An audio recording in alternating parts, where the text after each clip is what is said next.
How good would you say is your critical thinking? How good are your critical thinking skills, would you say? Well, are you up to testing them? Should we put your critical thinking skills to the test?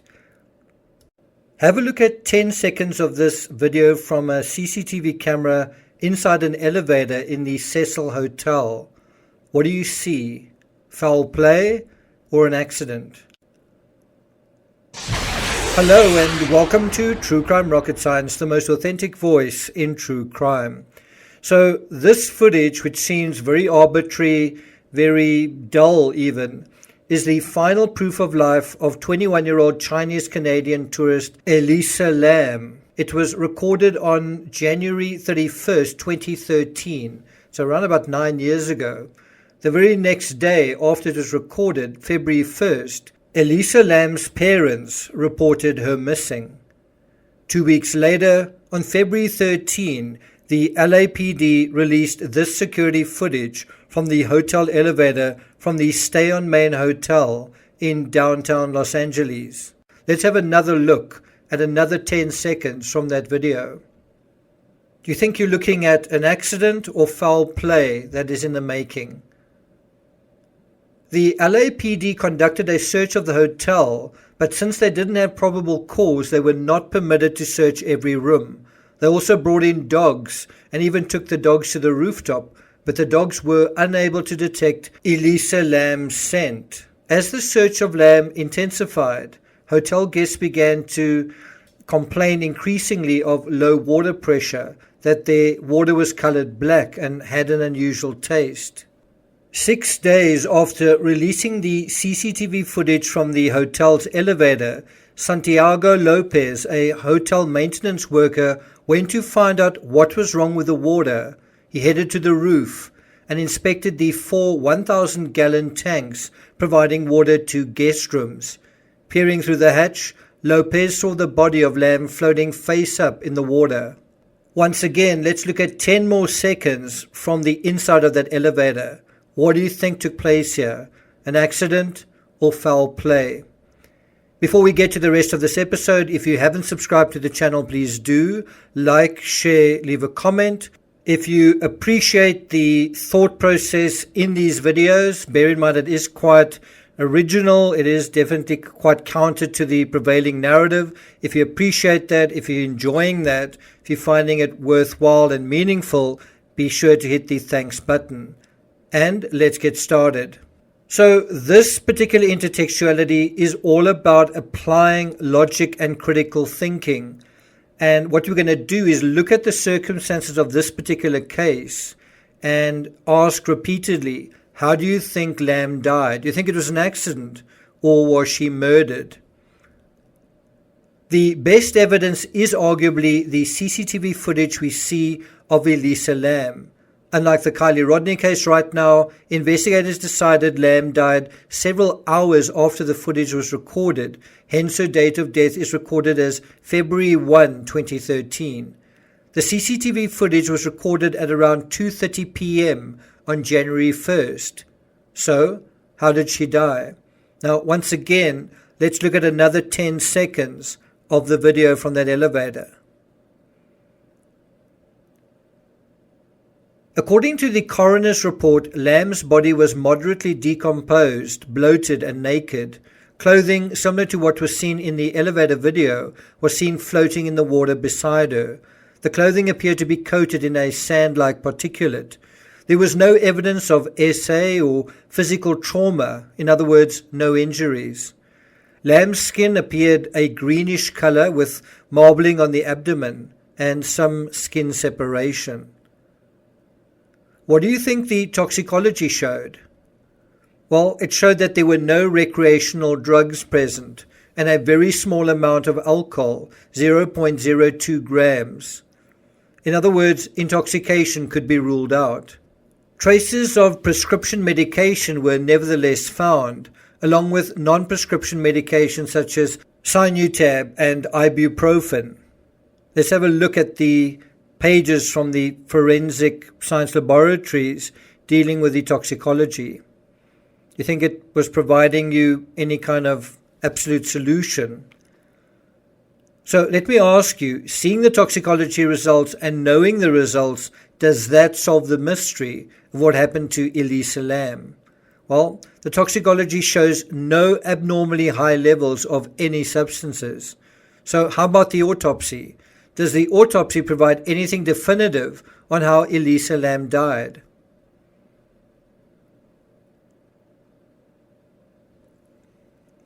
If you go to the mainstream media reports, there is a sense that the autopsy result was inconclusive, that the toxicology didn't really provide any answers either. According to Wikipedia, quote, Lam's phone was not found either with her body or in the hotel room. Since her death, her Tumblr blog was updated, presumably through Tumblr's queue option that allows posts to automatically publish themselves when the user is away. Whether the continued updates to her blog were facilitated by the theft of her phone, the work of a hacker, or through the queue is not known. Now let's deal with the investigative report. Law enforcement was able to say how Lam died. They knew that she drowned, but they couldn't say how she got into the tank. All access routes to the hotel roof were typically locked, and only hotel staff had the passcodes. Her watch and room key were found with her. Her laptop was still in her room. Now think about the intertextuality there with the possibility that they may find out ultimately with Kiely that they know that perhaps that she drowned, but could they say how her vehicle got into the reservoir? It's the same kind of situation here. You've got a young woman in a kind of a tank of water, and it's clear that she drowned, but the question is, how did she get into the tank, right? Same kind of basic narrative in the Kiely Rodni case. Now, according to the Daily Maverick, quote, criticism had been leveled at the LAPD, who were perceived as taking too long to investigate and abandoning the case too easily. Rumors of corruption in LA law enforcement surfaced. Some criticism was also directed at Lam's parents. David and Yenna Lam, who are said to have gone to some lengths to cover up Lam's mental illness during her life. She had in fact disappeared and had to undergo treatment previously. Lam's parents went on to sue the Cecil Hotel. Now you might think, why did it take so long to investigate this? Well, because you could have a situation of being sued by the parents, right? Ring any bells? So at this point, what is your assessment, murder or accident? Let's go through some of the theories of influencers and other people that covered the Elisa Lam case when it was, in real time in 2013. So number one, Lam was trying to get into the elevator to escape from someone who was pursuing her, right? This suggests that there was a perpetrator and that she was murdered. I must admit, my initial response was to think she did seem to be wary and perhaps hiding from someone who appeared to be following her. So in other words, that theory opens the door to foul play, right? Number two, Lam was under the influence of ecstasy or some other party drug. However, toxicology showed no recreational drugs in her body. Number three, Lam was having a psychotic episode. Psychosis is characterized by a disconnection from reality. Let's have a look at that footage again. Does that appear to be what's going on here with Elisa Lam? Well, the only way to rule in number three or rule it out is by actually getting to know Elisa Lam as a person and also her idiosyncratic psychology. Now, let me ask you a question before we even do that. Do you think who Elisa Lam is, do you think her identity is at all important or at all relevant in this effort to follow evidence, follow the clues, and try and figure out this investigation? Do you think who Elisa the person was, do you think that that has got any relevance to trying to figure out foul play or accident? What do you think? Leave your answer right now in the comments. Do you think who Elisa Lam was as a person played any role, had any bearing on what the outcome would be in this case? So it turns out that Elisa had been diagnosed with bipolar disorder as well as depression. She had been prescribed several medications for her mental health. These included quite difficult to pronounce names, Wellbutrin, lamotrigine, quetiapine. I obviously don't use those myself. Dexedrine, Spansul, and venlafaxine. Now, according to her family, they kept her mental illness private. The other thing that I think is relevant is that Lam had no history of suicidal ideations or attempts, although there is a mention of something like that in one of her Tumblr posts. There is also a previous occurrence where she went missing for a brief period. The issue that seems to be the case here isn't intoxication, but the opposite. Lam had previously not taken her bipolar medication, and then as a result of that suffered hallucinations. So there was a previous incident, a precedent, possibly to what happened in the hotel, where she went off her medication and she started suffering hallucinations. And in that particular instance, prior to going to the hotel, she hid under her bed for refuge. She was obviously paranoid that someone was after her. And think about hiding under a bed and hiding inside a tank. It's this idea of getting inside something in order to escape something on the outside, right? You also get the idea that she got into the elevator to kind of escape some kind of presence, some kind of phantasm in her mind, right? She was also hospitalized at least once for one of these hallucination episodes. Now, if we go into the backstory briefly into her checking into the room, and by the way, all of this is available on Netflix. You can actually watch a four-part documentary series on what happened to Elisa Lam. I think the title is The Vanishing at the Cecil Hotel. It's on Netflix right now. So the backstory was that Lam was initially assigned to a shared room on the 5th floor of the Cecil Hotel, but then her roommates complained about her odd behavior. So she was already behaving in an odd way to some of the people around her. And that's also why we want to know, how is Kiely behaving? It's also important to know from witnesses there, what was her state of mind and what kind of condition was she in up until kind of the last moment, right?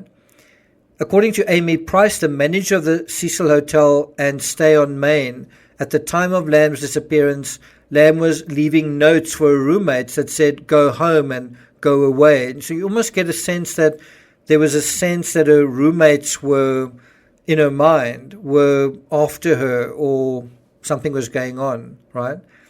And you can imagine that after she was asked to go into her own room, then that sense of persecution only was heightened. That's a sense of paranoia. A few days before her disappearance, Lam attended a live taping of Conan in Burbank, and she was escorted off the premises by security due to disruptive behavior. So we have got all of these reinforcing patterns of her behaving irrationally. Now, I must say, when I watched the video, and I'll put a link in the description so you can watch the whole thing in one go, and you might want to watch it more than once, I recognized Lam's behavior as that of a psychotic. And so I particularly wanted to see whether there was any of this in her backstory, and sure enough, there was. I think in the beginning, the first time you watch the video, I think you tend to think someone is after her. But I think when you watch it for long enough, first of all, you can see no one is after her. And secondly, she seems to be even talking to herself. She stays in the same place and seems to be preoccupied with something that isn't there. Now, although psychosis isn't really a classic symptom of bipolar disorder, when Elisa Lam started abandoning her prescription medication, it made her vulnerable to hallucinations, delusions, and disjointed thinking. that can also lead to confusion, risky and dangerous behavior, and possibly suicide. So I think suicide is a possible explanation here for what was going on. So what did happen to Lam wasn't that she was intoxicated or that she had an overdose, but the opposite. Lam had stopped taking prescription meds for her bipolar disorder. She was under-medicating. According to WebMD, quote, psychosis is a symptom, not an illness. It can be triggered by a mental illness, which we know Elisa Lam had, a physical injury or illness, substance abuse, or extreme stress or trauma. And I think what they can add to that is under-medicating as well. So what do you think? Was this murder or an accident? On the face of it, how Elisa ended up in the tanks in the roof initially seemed to correspond with foul play. It didn't seem possible to even access the roof sort of randomly. It seemed very, very difficult to get to the roof. And so later on, much later, some theorized, some people who went to the hotel, that she may have accessed the roof via the fire escape.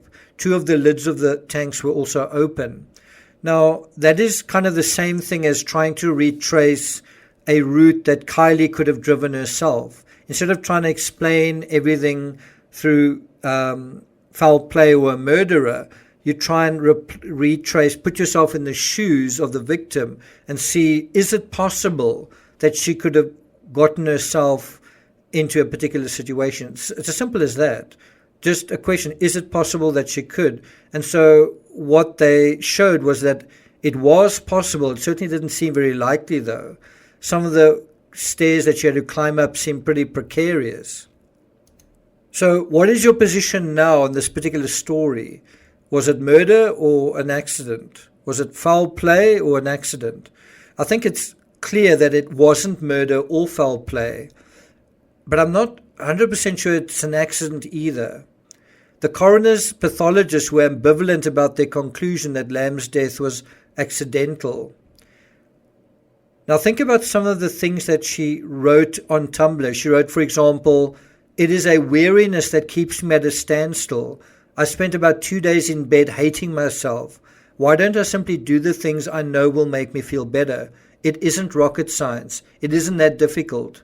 Get out of bed, eat, see people, talk to people, exercise, write, read." There's also another instance where Elisa wrote of bleakness and darkness. She wrote, quote, "Last week was absolute insanity. There will never be another like that. Last Sunday night and this Sunday night were polar opposite." She also wrote, "I feel so lucky that I met such a wonderful, awesome guy. He makes what pain and anger I felt meaningless. He understands my humor and has such beautiful, intelligent eyes. What broken heart. Why would I ever think of killing myself?" End quote. In my opinion, this could have been a suicide, but I think there's an equal, if not better, chance of it being an accident. That Elisa, caught up in an irrational delusion, this idea that some people were after her, was trying to get away from them, perhaps trying to hide away from them, and in the dark got herself into this horrible situation that she couldn't get herself out of. So again, we must ask the question, is it important to know who Elisa was? Is that going to help us figure out what happened here? Well, let's have a look at Lam's final post on Tumblr. She writes, quote, "I have arrived in La La Land and there is a monstrosity of a building next to the place I'm staying. When I say monstrosity, mind you, I'm saying as in gaudy. But then again, it was built in 1928, hence the Art Deco theme. So yes, it is classy, but then since it's LA, it went on crack. Fairly certain this is where Baz Luhrmann needs to film The Great Gatsby." Now, does that sound like someone who's very distressed? Does that sound like someone who is overwhelmed by something? Elsewhere on Tumblr, she wrote, "I wish I could put part of my brain into a taped shut box and shove it into the back of my closet for the night." She's also got a quote from the author of Lullaby, Chuck Palahniuk, and the quote is, "You're always haunted by the idea you're wasting your life. Now, people obviously looked into a lot of those things. So what is the bottom line from the Elisa Lam case? It isn't that we know for a fact what happened after the autopsy and the toxicology, but that we don't. It also shows how, when we don't have all the answers, murder is a quick and easy solution, but it's also not necessarily the right one, and I doubt it fits here.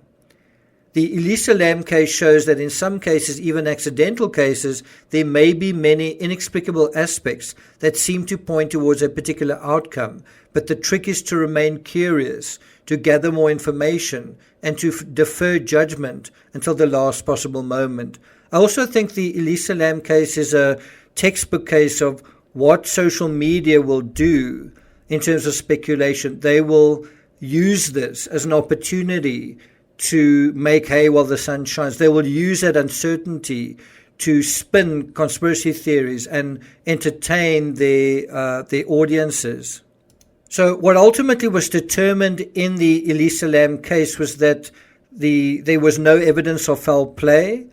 The coroner concluded that there was no evidence of foul play, but plenty of people still thought otherwise and still think otherwise. And I think that is what is shaping up in the Kiely Rodni case, is where you might have the same outcome and people will say, well, I don't believe it.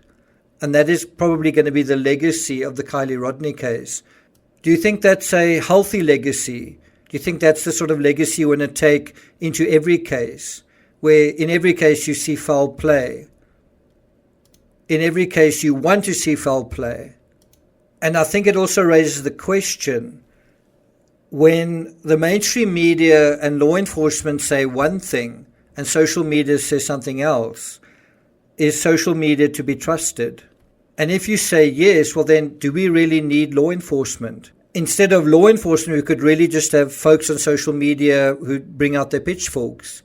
Is that a solution you would like to see? So I am actually going to take it further than that. I'm going to deal with a review from Rolling Stone that really blew my mind, that deals with what is actually happening with true crime, specific to the Elisa Lam case, but also it's generally very, very applicable to what's happening right now in true crime. And this is from someone who's right outside of the true crime community, something that a senior journalist with Rolling Stone has noticed. I'm also going to be following this intertextual argument with one more that is dealing with kind of a similar situation, also in someone sort of stumbling through corridors and then a strange ending to that story. And then we're also going to ask, what likely happened in that scenario. So look out for that. Thank you for listening. Keep thinking critically, keep it real, and I'll see you guys next time.